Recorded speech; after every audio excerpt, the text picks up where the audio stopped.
Good evening, everyone. Welcome back. It's Kyle with Andrew Hilton, and we are here for our Weird Beers lineup. And more to the point, a little bit of a discussion about historical beer ingredients. Now, what goes into a beer is a controversial question depending on exactly what time period you happen to be in. For example, in England, starting around the year 1600, if you wanted a beer that had hops in it, it had to be called an ale. A beer, actually, under those beer laws, actually couldn't contain hops.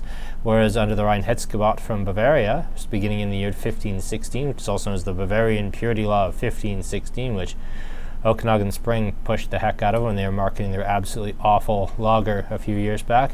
That was another thing where it had to be just barley, hops, water, and yeast. And the reason it was barley malt actually has nothing to do with beer quality. It was actually to prevent infighting between brewers and bakers over wheat and rye for the making of bread versus making a beer, because barley-based breads were unpopular, whereas wheat and rye-based ones were considered finer, and that was a better use of that. Anyway, let's jump right into a beer here. We're going to start with the Cabin Cool As Cucumber Lime Gose. I love the fact that this is actually the second cucumber-based sour that we've done on the channel so far. Shows that things are exactly as they should be, even weeks in, if we're still doing cucumber-based sours. This came out 3 Saturdays ago at the same time as Black is Beautiful from Cabin, and that was such a huge release that I think this one got a little buried, so I wanted to come back and revisit it again. Cucumber is not an ingredient that I can find a ton of historical precedent for making. It's something that I've seen, like the 8-wired cucumber sour. I brought in because it sounded interesting, and then I brought in this one purely on the strength of the 8-wired. I did a little looking around on Rate Beer and on Beer Advocate. I've seen some cucumber IPAs. I've seen some cucumber Belgian ales, but I really think it kind of finds its stride here with these sours. The 8-wired, as you know, I loved so much that was the impetus for us doing a sours week. I think in either week 3 or 4 of doing this.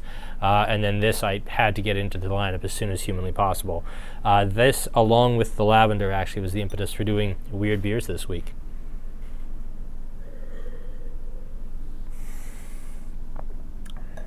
Ooh. That's really neat. So this is Cucumber Lime Gose. Goses are a lightly salted style sour. I don't get very much salt on this at all. I think when I had a couple pints of this at Cabin a couple of weeks ago, I maybe picked up a little more salt on tap. This is also the first beer I've had in a few days, so that could be impacting it as well. Now, with the 8-wired, when you had it, you got some light bitterness off the cucumber, but here I'm getting much more of a fleshy and almost lightly sweet cucumber style. This really aggressively tastes like cucumber, and I'm quite on board with that.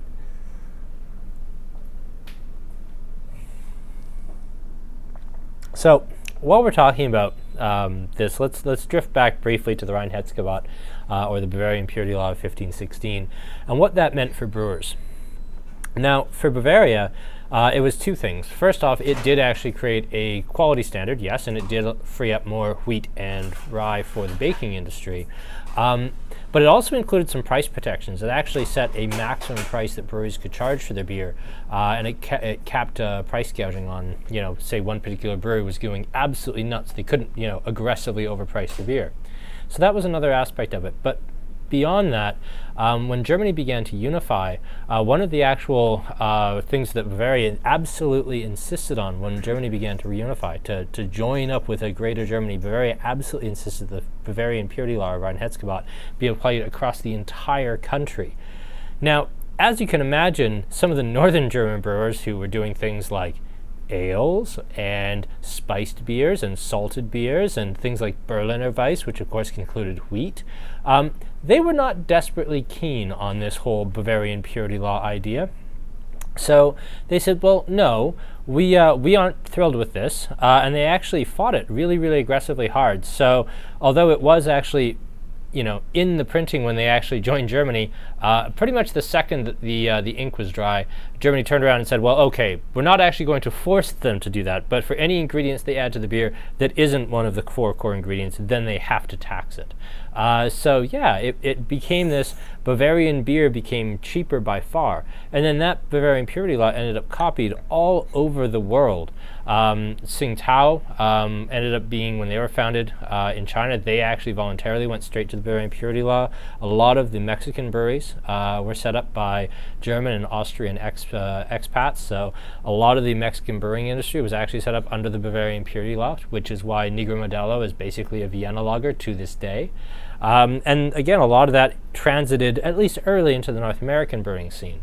Of course, when we got into the 1950s and the rise of corn and rice and the death of hops in American brewing and the ice cold brewing to get around lagering processes and everything else, when we get into large scale industrial brewing, of course that all fell apart. And then we end up things like with the infamous snot cans and snot bottles of Schlitz brewing from the 1970s, where they were trying to use, it was either an artificial hop flavoring or like a bubble enhancer, but if the beer went from cold to room temperature back to cold, and remember in these days, like, liquor stores didn't sell cold beer, they kept it out at room temperature, so basically every beer went through this cold, warm, cold cycle. That actually would create basically a kind of slimy, everybody just called it snot because apparently that's what it resembled. It was just this awful slime as this bubble enhancer dropped out of solution and ended up kind of congealing in the bottom of the can, and they went from being actually the second or third largest brewer in North America to being just an absolute afterthought that ended up being bought out by, I think, Stroh's, like the old Milwaukee folks bought them out and just did away with them. Yes, the snot bottle, look it up, the Schlitz brewing scandal of the 1970s. It's a fascinating story. And we have kind of gotten back to a little more of a purity law lately, as big domestic breweries in terms of sales just see their total sales just get eaten back and back and back and back with each passing year as both ends of the scale. So independent breweries that say, well, I can make a beer for very cheaply, it tastes exactly like Kokanee and sell it for $3 a can less. And on the other end, there's the craft breweries, and they're just seeing this market share that at one point was actually 97 or 98% of the Canadian market was owned by Molson, Labatt's, and Moosehead. And it's just slowly been nibbled at from either end, and it keeps getting smaller with every passing year, which is why things like Molson buying Granville Island or Labatt's buying Banded Peak, we're going to see more and more and more of that just as they try to get back into this craft brewing scene. We saw this a little bit in the very early 2000s when we saw the very first kind of the false start of Canadian, or at least Albertan craft brewing, where a lot of the initial breweries got bought up by the big guys and then simply shut down. That's what happened with Rickards, that's what happened with Shaft Breweries, that's what happened with even Okanagan Spring, I think, when they were bought by Slayman. So we've already seen a blossoming of small breweries that then quickly got gobbled up by big breweries. I don't see that happening again, at least not on that same scale, to the point where like most of the small breweries got gobbled up. I think the genie is fully out of the bottle here, and if all the interesting breweries get bought up, 5 new interesting breweries will kind of spring up in their place. So I think we're well past that. Do I have this on the shelves? Yes, I do. I still have plenty of Cool As.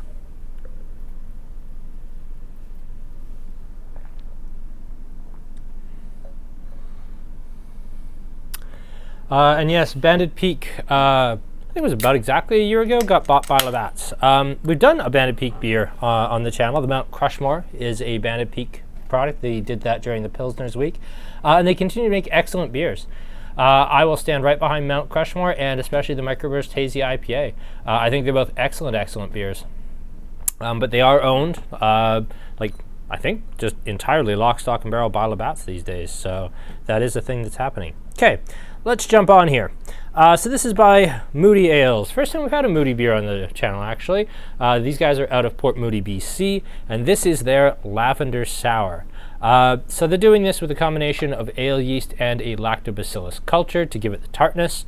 And then they are also calling this a gruit. Now, gruits are out of the Netherlands, as well as Western Germany.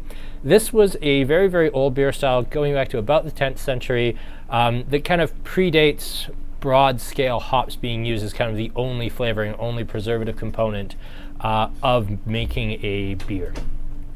So the gruit would either be the term for the beer, or it would actually be the specific term for the spice blend. And these would be very closely guarded secrets and closely guarded recipes of exactly what the combination of aniseed or sage or whatever you were using to actually make these beers would be. So this is a pre-hopping beer. So the fact they're calling it a group would lead me to suggest there's no hops in this whatsoever. But yeah, this is a lavender-based sour, no salt here. And lavender, I did a lot of digging around today on some homebrewing forums talking about like how to brew with lavender, what to use it in, and apparently the overriding thing I read was a little tiny bit goes a very long way. It's very easy to spoil a batch. I love the smell of lavender. I think it's one of the very, very prettiest things. My grandmother was a big fan of like lavender lozenges, so I always smell those.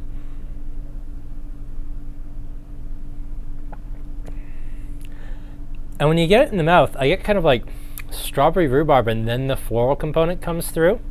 I'm really, really, really fond of this style. I'm not sure I'd ever want to have more than like 1 or 2 pints of this at a time, because I think by the third one, that lavender character would really kick in for you. The other thing I find is lavender is a really interesting component as one of many flavorings in a beer. And the beer I'm specifically thinking of is actually out of Southampton Ales. They make a Saison called Le Fleur. I've never seen it in Canada. It's something way back in my old beer trading days that I got from somebody I traded with off the east coast of the United States. And it's a Saison that uses rose hips and lavender and chamomile, and it's one of the absolute prettiest things I've ever had fresh. Doesn't age worth a darn because the floral components start dropping out right away, but floral components in a beer can be incredibly, incredibly pretty. And I also think that the floral beers tie right in with a lot of the tea beers, like the Afternooner Saison by Situation Brewing, or the King's English, pardon me, by Annex Brewing. Oh wow, top 5 beers of all time for Megan. Oh, that's fantastic.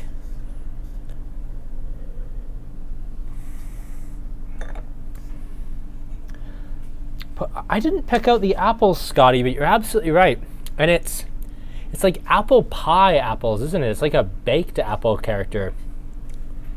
But yeah, really appley in the mid-mouth, and in a way that, I don't know, almost in like a Pinot Blanc or Chardonnay kind of way, with that kind of fermented apple character. I'm really grooving on this beer more than I expected to.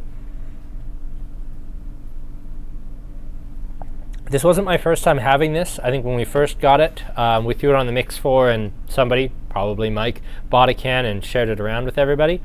So I've had like a tiny pour of it, but I've never had a whole can of myself like this before. So I'm really grooving on just how much I like this as it changes over time. Potpourri in a glass, that's maybe a little mean, but... And Craig straight into Grandma's. Craig, I thought you were on a hike. I swear I saw that you were on a hike like an hour ago. Kevin, do we have to worry about changes in beer storage temperature now? No. I still get people who come in and they say, and you can always tell they're of a very particular age, I don't want to buy it out of the fridge. I want it to stay good, so I want to buy it warm because I'm going to take it home warm, and then I'm going to put it in my fridge. I don't want to have it go through that cold, warm, cold cycle. And that was 50 years ago, and it still remains a thing today. So, but no, realistically, if it's an IPA, keep it cold. It's not going to get any better sitting at room temperature. Every single IPA we have, I want to be very clear on this. Yes, every single IPA in the entire store that we sell lives in the fridge and is cold from the moment it rolls in the door. But yeah, like, all you're doing by keeping a beer warm is increasing the aging and increasing the oxidation and increasing how much it's going to change over time. Now, for some things like a barley wine or a lambic or an imperial stout, that's a very good thing. You don't want to keep those in the fridge long term because they won't change. But something like an IPA or kind of a fresh, bright sour, I don't know what that's going to do in 2 years, but I doubt it's anything good. There's certain beers that aren't designed. When we talked about wine tasting here a little bit, we talked for actually quite some time, I think in the third wine tasting, about the difference between a wine that's shelf stable and designed to go onto retail shelves, be taken home and enjoyed within the next 2 to 3 years at the longest, versus a wine that's designed to age for a long time after it's purchased.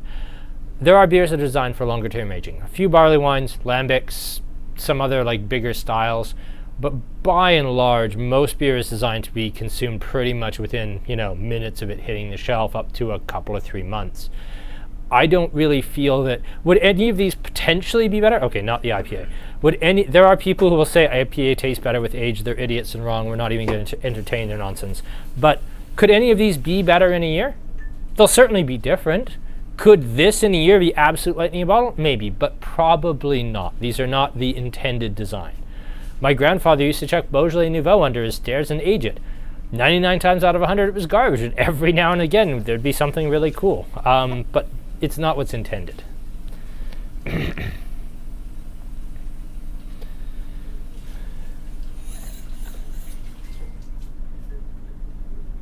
Heather really enjoys the lavender and somewhat surprised. Haven't had a lavender latte, and coffee and lavender don't work, but apparently beer and lavender.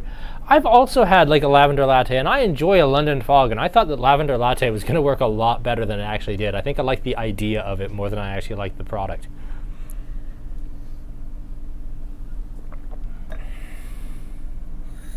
Barry gets a touch of ginger. I could see that, but I see it more like dried or candied ginger, not fresh ginger so much. And that is actually an interesting point. This, as a gruit, could contain ginger. Again, it shouldn't contain hopping, but it should contain its own proprietary blend of herbs and spices that are in place of hopping. Yeah.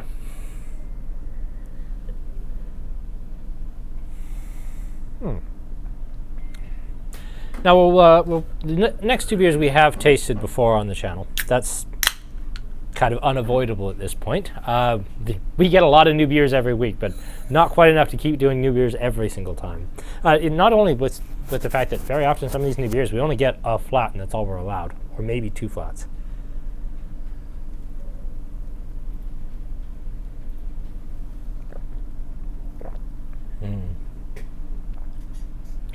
And I agree, this definitely gets bitter the more you drink. The initial shock of the floral notes kind of drops away, and it just becomes more and more drinkable. I think that I'll retract my comment about I would struggle with 2-3 pints of this. I think I get through 2-3 pints of that just fine. Let's move on to the Tiffany Rosé Saison. They say right on the back of the can here, it's complicated. So it's a high alcohol beer at 8%. It is a Saison. Now, Saison's got its own interesting history. Saison was a seasonal beer brewed for seasonal laborers, traditionally in feudal France and into the feudal Netherlands. And in this particular case, they were brewing a beer at the absolute end of the ingredients running out. You know, this was beer that was brewed in the late spring to be fermented to serve as part of the pay of the feudal laborers who were coming to harvest the landlord's crops. Now, this wasn't the brand new, freshly harvested, wheat. That was a year ago. This was what was left of the wheat, or what was left of the corn, or what was left of the rye, or left of really whatever. It was the absolute leftovers, kind of brewed together, made a little bit higher alcohol because, well, the rats had probably been getting to the grain, had definitely been getting to the grain at this point, and the hops are probably about a year old as well. So the beer was literally made with leftovers. So they hopped it a little more aggressively to hide some of those off flavors, and they drove up the alcohol, because field hands who are effectively working under duress for free for the landlord probably need a strong drink, and for two, just to give them something that would be a little bit safer in that higher alcohol. Also, if you're going to work out in the hot sun all day, nobody wants to be drinking a 2% beer. And beer in the old times certainly could be that weak, because for beer for a very long period, it was so much safer than water that you saw beers at very, very low strengths. They were just there. They were a beverage that was convenient, and it was safe because it was boiled. People didn't know it was the boiling that made it safe, but they did know that it wouldn't make you sick. Now, what makes this so different is this is blended with Pinot Noir juice, which gives it its distinctive color and makes it kind of a wine-beer hybrid. Now, this is, to my knowledge, the only 88 beer that is blended wine with the beer. There's, of course, Burdock Brewing that makes a bit of a habit of it. I think we have at least 3 wines or 3 beers from them that are 10 or 15% wine by volume. So really, really neat expression here. I don't know if there's actually a specific term for a wine beer hybrid. I haven't seen it listed on any labels, but yeah, so this is a complicated high alcohol wine beer hybrid by 88, and I really like this beer.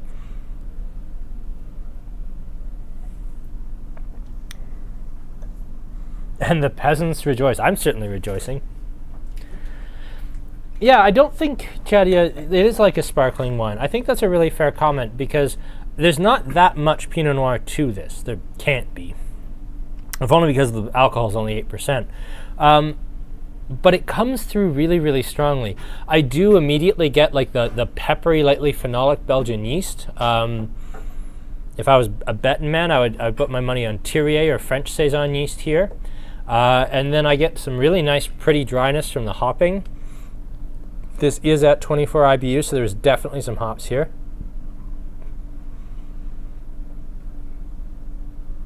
And then the Pinot character, it doesn't come off much more than like strawberry or raspberry jam, but it's definitely there. I think if you put a gun to my head and I was blindfolded, I might pick this out as a cider rather than a beer, just tasting it and smelling it without actually knowing it was a beer.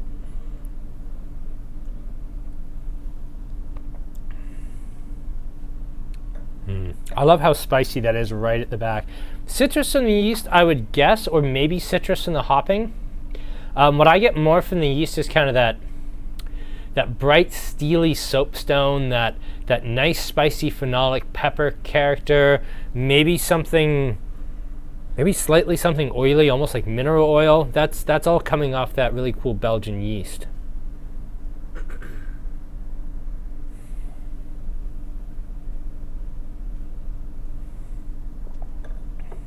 Everyone's looking at me like I forgot something. No? Not this time? Okay, good. Thank goodness.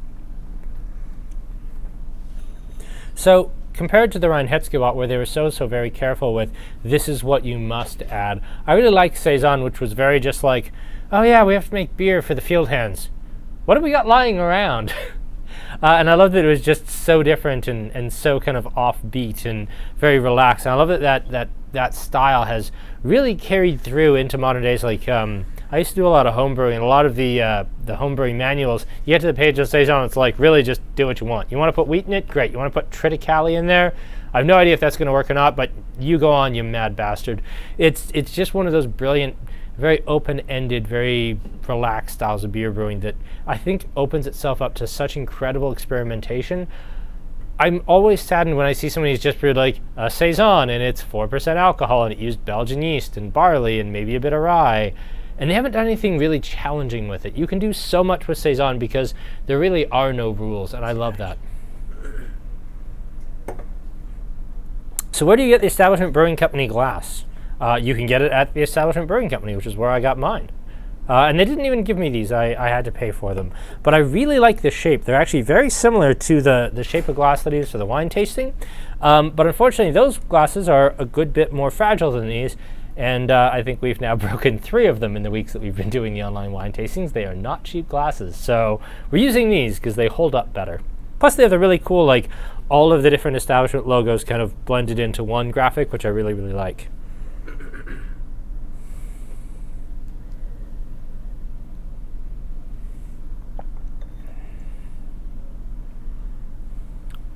And yeah, I think the kind of pepper with the berries thing is working really, really well for me. And Pinot, not so much Pinot Noir, but Pinot Meunier in particular, can have a real like strawberry jam and cracked black pepper thing on its own. I will say that Pinot Noir can't be peppery. I've had a couple of peppery examples, but I think they were very atypical for the grape. But I do know that Pinot reacts well with a pepper flavor. I've never seen a Shiraz Pinot blend. God help me, I hope I never do because that sounds disgusting. But I actually think that the pepper notes from Shiraz would work well with Pinot. We've spent a lot of time talking about wine, which is kind of wonderful for the beer tasting, actually. I'm a very big fan of that.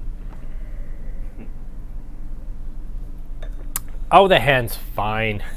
What? What's wrong with the hand? Not leaving him in the dust at all.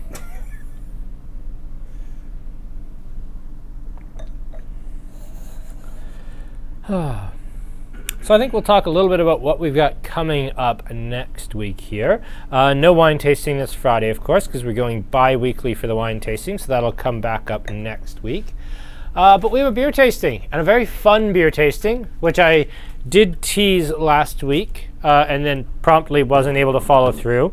Not my fault. I mean, entirely blame Cabin, because they're not here to defend themselves. So we are going to do 3/4 of the promised and prophesied all saturations tasting. So we are going to do all the fun new ones. So we're definitely going to do summer saturation, aka best saturation. We're going to do the regular saturation and the super duper saturation. You will notice we do not have a can of super saturation, unfortunately. Just in time for this, the normally easy to get super saturation decided to be out of stock. So I don't have any of that to put into this mix pack. So instead, we're going to do the Cabin Sunshine Rain, their other IPA, which, to my mind, and feel free to call me an idiot, but I've always thought it's actually the better of the two IPAs. Anytime I see the two on tap or in cans side by side, I don't know if I've ever ordered a superset over a Sunshine Rain, and I probably sell a flat of superset for every 4-pack of Sunshine Rain I sell, and I think that's very sad. So we're going to have, I've texted him twice today, and he hasn't got back to me. Bloody Australians. But Hayden from Cabin should be joining us. The mic didn't pick that up, did it? Ah, well, it probably did. But he will be joining us from Cabin. Today's Summer Saturation, Super Duper Saturation, Regular Saturation, and the Sunshine Rain. And I think our very first all IPA all the time tasting we've ever done, so that'll be really fun. And yeah, these are super exciting and super wonderful, and I had like 2 or 3 pints of the Somerset at Cabin on Saturday. I'm really pumped for this one. So that is coming up a week today. Now, for wine tasting, I don't have a ton of these sets left to sell. They've sold very well already, and there weren't, I think we only had 14 to sell to start with. We are going to dig into the Vine Box.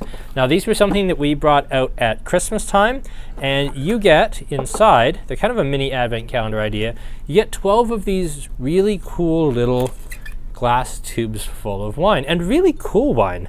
Like, this is a Premier Cru Chaumet from the Loire Valley. So, like, you've got fascinating, interesting things. This isn't just like, here's a Cabernet, here's a Merlot, here's a Chardonnay, here's a who gives a shit. It's actually interesting, neat, old world wines from France and Spain, and I believe maybe a little bit from Italy as well. So you've got some red, some white, and rosé. We're going to do between 4 and 6 of these, and then the other 4 to 6, you're just going to have at home for yourselves. We were selling these for a little over 100. They're going to be at 85 for the set. Like I said, I only had 15 of these left. I'm only going to be able to taste 14, so I have one to do with you. Really, really good price on these. Really fun. Just something different, because I don't want these tastings to get stale. So that's not this Friday. That's next Friday. Now, August 7th. Is that August 7th? Thank you, Aaron. Ooh. Retrospectum's your favorite. I fully respect that, Chad. Yeah, if it wasn't for... Ooh. Oh, wow. Favorite cabin beer. Where do I even start? I'll have this lovely Saison and think on that for a minute.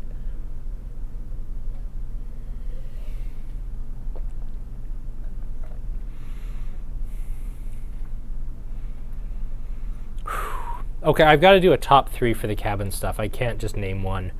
Favorite cabin beer actually has to be the Summer Saturation. I absolutely love it. I think it's the best thing they brew, just full stop. I absolutely love how light and fresh and tropical and approachable it is. It has the bitterness I want from an IPA. It's got tons of fruit. It's so immediately likable. It's very much just they brewed this for me sort of perspective on it, because I enjoy it so much. I'd probably say Black is Beautiful for number 2, because I was not expecting them to roll out like a chocolate cherry stout in the middle of July and for me to be really into it. But yeah, despite the fact I get pints of Summer Saturation at Cabin the last time I was there, I was right there for the Black is Beautiful, because that's just a spectacular beer. And then Sunshine Rain, probably number 3. I know it's one of the core beers, but I wanted to put one of the core beers in the top 3 anyway. I really love Sunshine Rain. I think it's a great IPA. Craig, we can hold a wine tasting for you, no problem. Ooh, interesting if it was barrel aged. Well, they do have a barrel aging program at 88. If we still have, now granted, I'm on some time off right now, so I haven't been in the store for the last day or two. I think we have the 88 Keytar on still, which is like a Saison with Muscat grapes aged in a barrel, but it was draft only, and even then I kind of conned the bartender into selling me a keg for the growler bar. So they do projects like the Tiffany in barrel. In fact, I know there, for a fact there's a barrel-aged Tiffany variant. I've just never had it. See? Caught up.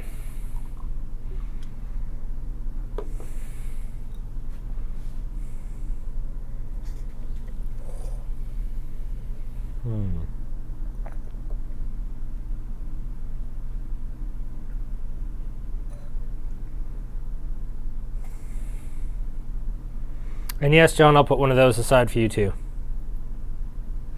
Really, you get retrospectum as like a mild super saturation, eh? I always find it more like a better version of Sierra Nevada Pale. I don't know, I don't find it as juicy and intense. I find the retrospective, which I very much like, kind of like Sierra Nevada Pale Ale updated 40 years later and just kind of brought into the modern age with a little more intense hopping, a little more bright richness on the hops. I don't know. Okay, so all that talking about IPAs has, reignited my never-ending IPA thirst. So let's I couldn't do a weird ingredients beer and not include the beer whose weird ingredient is tacos. I mean, I know we did this with Adam from Snake Lake. It's one of my favorite tastings we've ever done because what a heck of an interesting guy he was. If you didn't make it, do go back and watch it again because we still have all of the beers that we did that night, and it's one of my favorites that we've ever done. That was a real laugh and a half. We've even got some new stuff from Snake Lake, actually. We have his Fieldberry Crush, which is a wild berry kettle sour, as well as the barrel-aged blackberry Saison with like port or something that we were talking about when he was actually on with us, called the Blackberry Boogie. So that just got here kind of between the last two beer tastings. They got here Friday.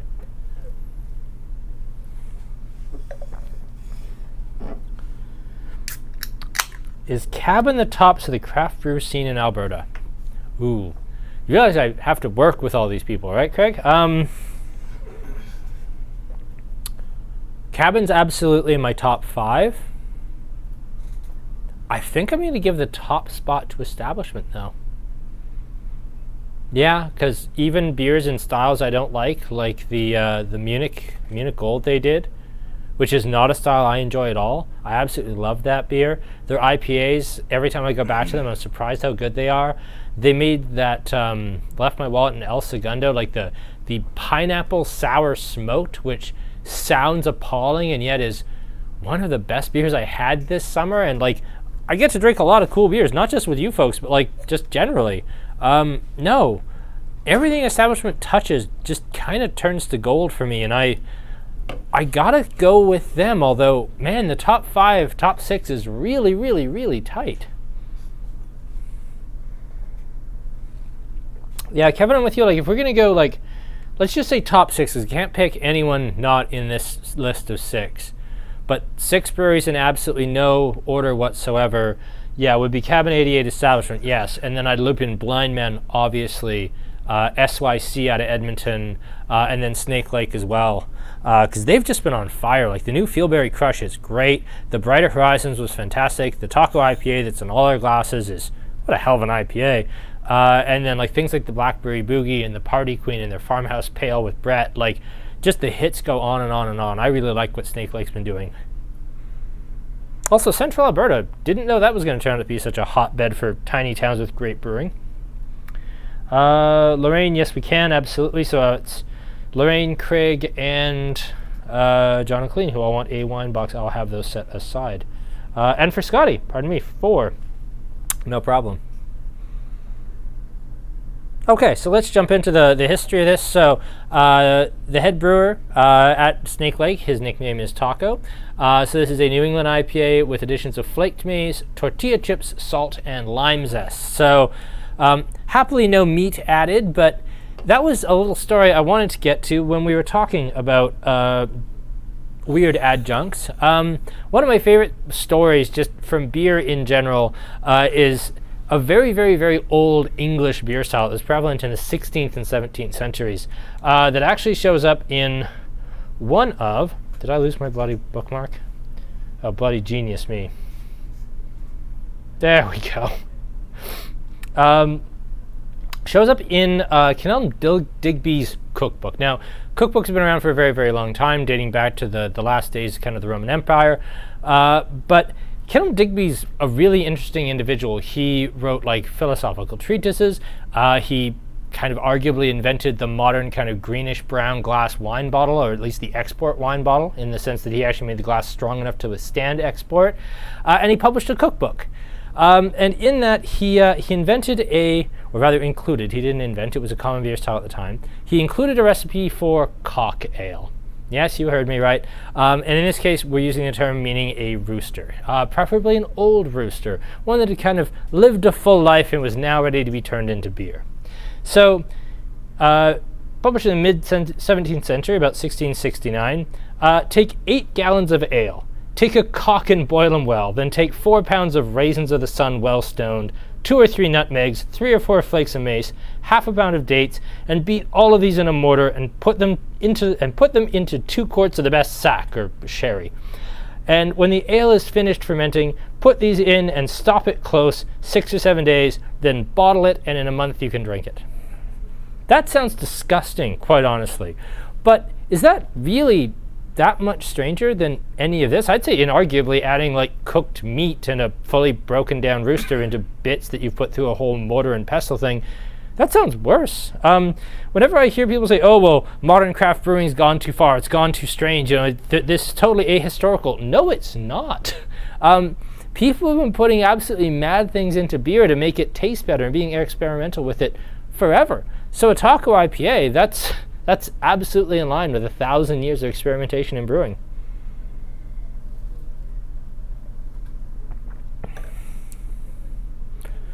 I like how rich this is, and I don't know if that's the flaked maize or if maybe they're just going with like a crazy amount of protein, but this is just so rich and fat and luscious, and it really just kind of fills the mouth.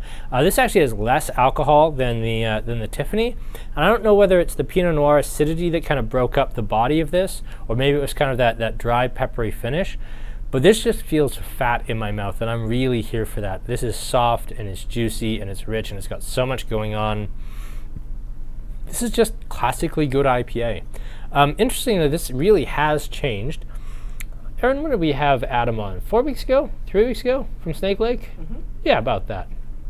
And all I got off of it then, for the most part, was just tons of that lime zest. Like, it was just lime for days. Now, I really have to go looking for the lime, and I'm struggling to pick it up. Now it's more peaches and stone fruit and kind of soft fruit. I don't pick up that citrus lime. If anybody's getting like a hard lime note out of this, please let me know, but I'm not. And yeah, milkshake smooth. Also, man, I'm glad the idea of milkshake IPAs have finally gone away. I really didn't like those, and I'm glad they're dead.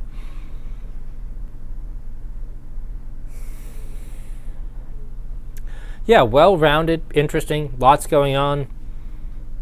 How the heck is anyone supposed to rank these? I haven't, does anybody want to venture a rankings? Because I'm bloody lost.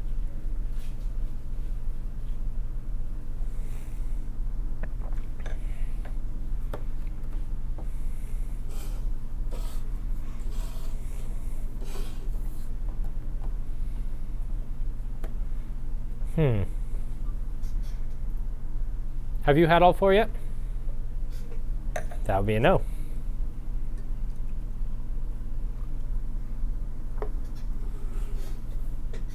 Not picking him in the mace, not picking him that kind of corn note. I'm actually the opposite, Heather. I get more malt out of this time. I think it's just the hops starting to die back, and maybe some of those fresh fruit notes. This is why when I say anyone who says IPAs age, I call them an idiot, because no, this is starting to change already. When I say age with a beer, I mean it stays more or less the same reliably. I don't want my beer to be massively different in 4 weeks.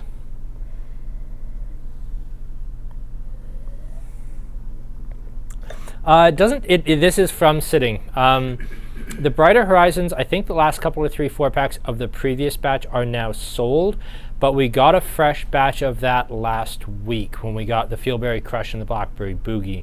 But Taco IPA, at least as far as I'm aware, at least it has come to Lethbridge, there's only been 1 batch. So we took like 10 flats of it, which is why I still have a little bit left. But no, this is not a batch differentiation. This is just from sitting. And that's from sitting in like, since we got all the coolers reconditioned, the insulation redid a little bit, like that's a fairly cold beer fridge in town, and it's stored in about as close to ideal conditions as you could really ask for, and it's still like kind of going along. When people say, oh, well, I don't have to store my IPAs cold, I don't have to, IPAs are good forever. I got told that by somebody. I want to be very careful here. I got told that by a beer agent who sold me an IPA unbeknownst to me that had been brewed on Halloween about 2 weeks ago. And said, oh no, IPAs are good for a long time. They don't change. I'm like, was it at least stored in the cold room? No, we just keep it at room temperature. It's like 9% alcohol. Don't worry about it. It's like, no, you know what? I think I'll take the $100 loss and just dump the case. Thank you so much. I'll never buy anything from you again. No, IPAs don't last, and they're so brilliant, but they don't last.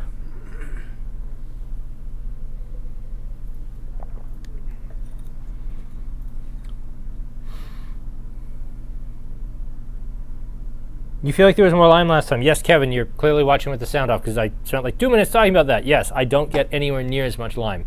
Sorry, I'm being sassy. It's my day off and I'm here doing this, but it's fine. And Kevin never came back. Do I like this cucumber sour more than the other one? Well, I think that's as good an invitation as I've ever heard to go back and revisit the Cool House. Without retasting, I'm going to say no. I love that 8-wired cucumber hippie. I really like this. In a world where I didn't know that or hadn't tasted that, I would probably be absolutely over the moon for this. That 8-wired cucumber hippie is just as close to a perfect beer as I can really think of. It's one of, if not the best beer I've had this year. Like, it's just that good. And if you haven't had it and you liked this, do come in. I always have it on the shelf. It comes in a single can. It's spectacular.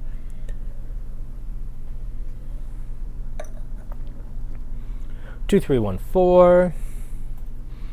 2, 3, 1, 4. 4, 1, 2, 3. 4, 3, 1, 2.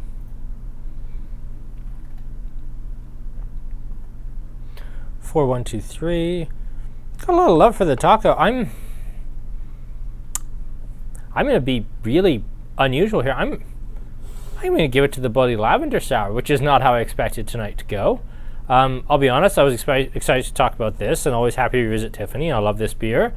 This was just here because it was weird, and I did not expect that to be my pick of the night. That absolutely rules. I love that. After that, taco. I love the taco IPA. Cucumber, and then Tiffany, which is tough because I really like Tiffany, but yeah, so 2, 4, 1, 3 for me.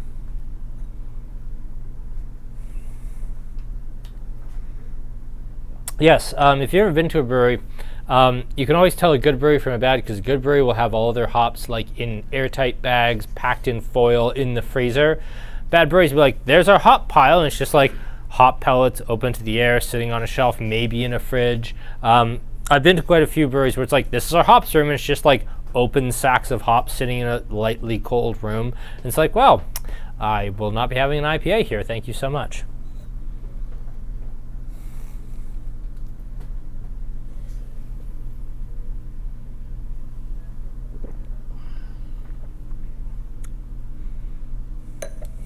My adopting tasting partners. I don't know. We had Craig on, and that was a lot of fun. Might do, you know.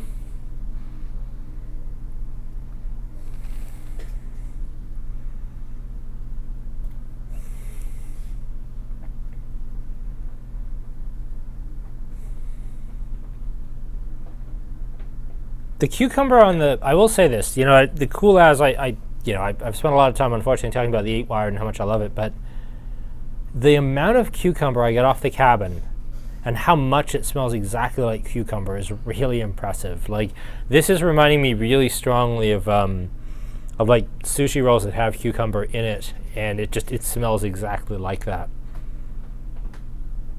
I'm just really enamored with cucumber on this. I don't get any of the lime, mind. Like, the lime just isn't there, but the cucumber sure is.